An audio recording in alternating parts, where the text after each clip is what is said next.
Hello and welcome. You've found the Social Work Podcast. My name's Jonathan Singer, and I'll be your host as we explore all things social work. Hey there, podcast listeners. March is Social Work Month. I know, you're saying, but every month is Social Work Month. Yeah, and that's true for social workers. But social work is one of those professions that, to misquote Ogden Rogers, who was a recent guest of mine on the podcast, if you're doing social work well, people don't know you're doing it. So, let's have a month to remind the general public of what social workers do. And in that spirit, I'm going to talk about some upcoming episodes. I know, I never do that, but here I am. I'm going to talk about some resources for social work and technology, and some information about my book, Suicide in Schools, which was published by Routledge Press in December of 2014. NASW's theme for Social Work Month 2015 is Social Work Paves the Way for Change. Now, I love our profession and all that we do to pave the way for change for the oppressed, marginalized, underrepresented in our society.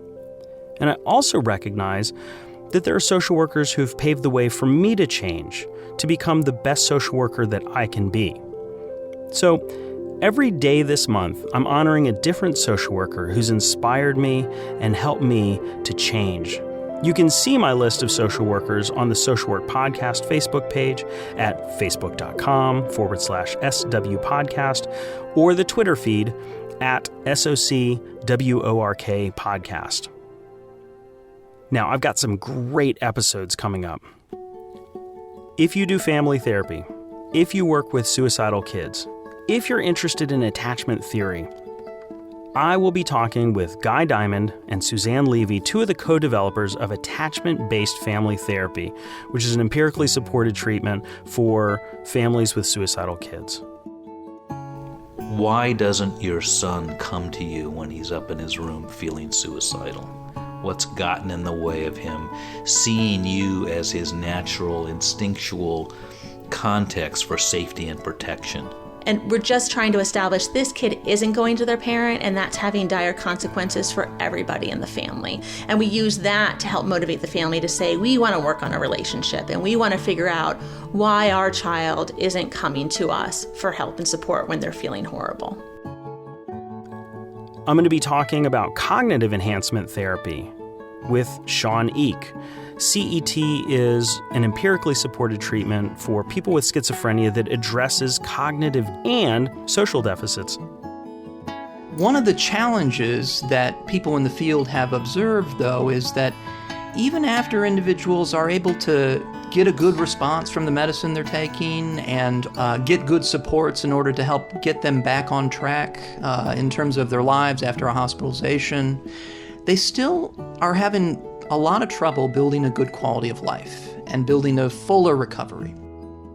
I'm going to have an episode on working with deaf people where I talk with Teresa Crow from Gallaudet University. American Sign Language is a language that is distinct from English, and I'll give you an example. I went to the World Congress on Mental Health and Deafness. My area of social work practice is in mental health with deaf people.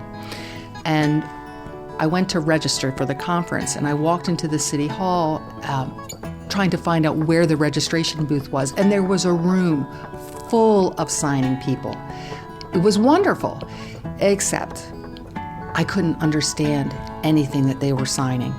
Turns out many of them were signing British Sign Language, which uses different hand shapes. The alphabet is on different fingers, uses two hands as opposed to one hand, and I got by with a lot of gestures.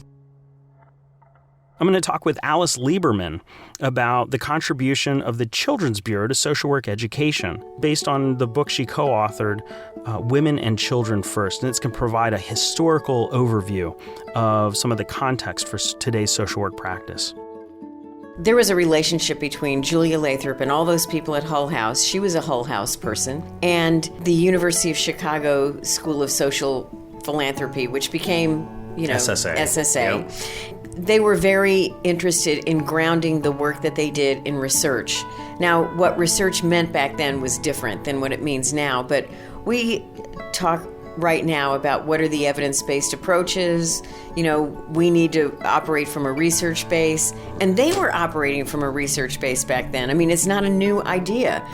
The more you know about Jane Addams and all those women who did Hull House, the more crazy awesome they were, because we're still doing the things that they talked about all those years ago. That to me. I'm going to be speaking with Steve Anderson about his recent book on social innovation. Social innovation, of course, a huge buzzword, philanthropreneurship, microfinancing, all of these issues. How do these play into social work? How do we make sense of all these various and diverse concepts? Many years ago, people in our field distrusted business. It was a dirty word, and it largely flowed from the perspective that business largely was exploitive of the populations that we worked with, particularly the poor, and there's a lot of truth in that. However, I think what happened is we tended to dismiss some of the things that we could learn from folks who worked in the business world and turned away from it completely. And so we've had a long history of agencies failing largely because they didn't operate very well. They might have had a great idea, but they were poor in marketing, they were poor in fundraising. We might do a better job of if we followed some standard business principles. I'm also going to interview my co-author, Terry Erbacher, about our book, Suicide in Schools. And we're going to do a rundown of some of the forms and resources that we created in our book so that you can use them when you work with suicidal kids. Speaking of the book, I'm honored to be one of the first guests on NASW's new Tweet Chat series. Tweet Chats are opportunities for people to gather on Twitter at a specific time and use a specific hashtag. Hashtags are those symbols that for most of us we used to call the pound sign. And we gathered to discuss a specific topic. And on April 2nd at 9 p.m. Eastern Time, I'm going to be talking about my book, Suicide in Schools. If you're not familiar with tweet chats, Laurel Hitchcock has a wonderful guide to how to participate in a tweet chat. If you like the tweet chat, then there are a bunch of different topics that meet regularly on Twitter, such as tweet chats for macro social work, healthcare, as well as suicide prevention. And I can post all of this information on the Social Work Podcast website. Now, speaking of Laurel Hitchcock, she's one of a growing cadre of experts in the integration of social work and technology. And many of these folks can be found posting on the Google Plus group called Social Work and Technology, as well as Twitter. Some names to look out for include Laurel Hitchcock, Nancy Smith, Jimmy Young, Karen Zagoda, Melanie Sage, Julie Hanks, Neil Ballantyne, Dorley M., Lori Goldkind, Mike Langlois, and recently Sean Erger. I'm sorry, I've only ever seen his name written, and sorry dude, I don't know how to pronounce your last name. Another place where you can get information about technology and human services in general is HUSITA.org, which stands for Human Services Information Technology Applications. This is an international group. They've got a great listserv, and they have a journal, and you can get information from people all over the world about what are they doing to integrate social work, technology, human services, and applying that to improve the quality of life for people who use social services. Some tech resources about social services, which is different from social services resources about technology, include several excellent podcasts. In the United States, there's the University of Buffalo School of Social Work in Social Work podcast, the Columbia University School of Social Work Matters. Globally, we have David Niven's Social World podcast in the UK, Griffith University's PodSocs from Australia, the University of Toronto's Factor Inwintosh faculty, Social Work Profiles in Social Work out of Canada. I'm very excited about all these podcasts, and if you haven't gotten a chance to listen to them, please do so. The last thing I'm going to talk about today is the book that I co-authored, Suicide in Schools. I wrote this book with Terry Erbacher from Pennsylvania and Scott Poland out of Florida because we didn't know of a single resource that provided school professionals with kind of a soup to nuts understanding of prevention, assessment, intervention, and postvention. And so we wrote Suicide in Schools to provide school-based professionals with practical, easy-to-use guidance on developing and implementing suicide prevention, assessment, intervention, and postvention strategies at the individual, family, school, and community level. Our book includes detailed case examples, guidelines, handouts, and internet resources on the best approaches to effectively working with youth who are experiencing a suicidal crisis, as well as those students, families, school staff, and community members who have suffered the loss of a loved one to suicide. We talk about practical things, such as you're a school social worker and you want to start a suicide prevention program. How do you do it? What programs are out there? What are some of the issues to consider? Okay, so there's lots of resources out there from SAMHSA and the American Association of Suicidology, but how do I make sense of all that? Well, we do that for you. Let's say there's a kid who's being discharged from a hospital for a suicide attempt, coming back to school. You don't have time to do a full-blown suicide assessment every day.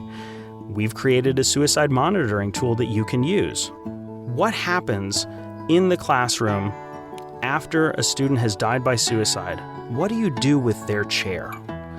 We have provided information, soup to nuts, about how to deal with all these things and many, many more in the book. Now, I'm telling you about this because if you're a school social worker, I want you to have this resource. If you are a social worker who has a kid who's in school, let your kid's school counselor know about this. Tell the principal, tell the superintendent. This is a practical guide, and you are the best people we know to get the word out to the people who really need this information. So, if you want to hear more about that, join me on April the 2nd at 9 p.m. Eastern Standard Time on the tweet chat, and I'll figure out what the hashtag is, and I'll put that on the website. Thanks for all that you do, social workers. We're an amazing and storied profession. Happy Social Work Month, and keep up the good work.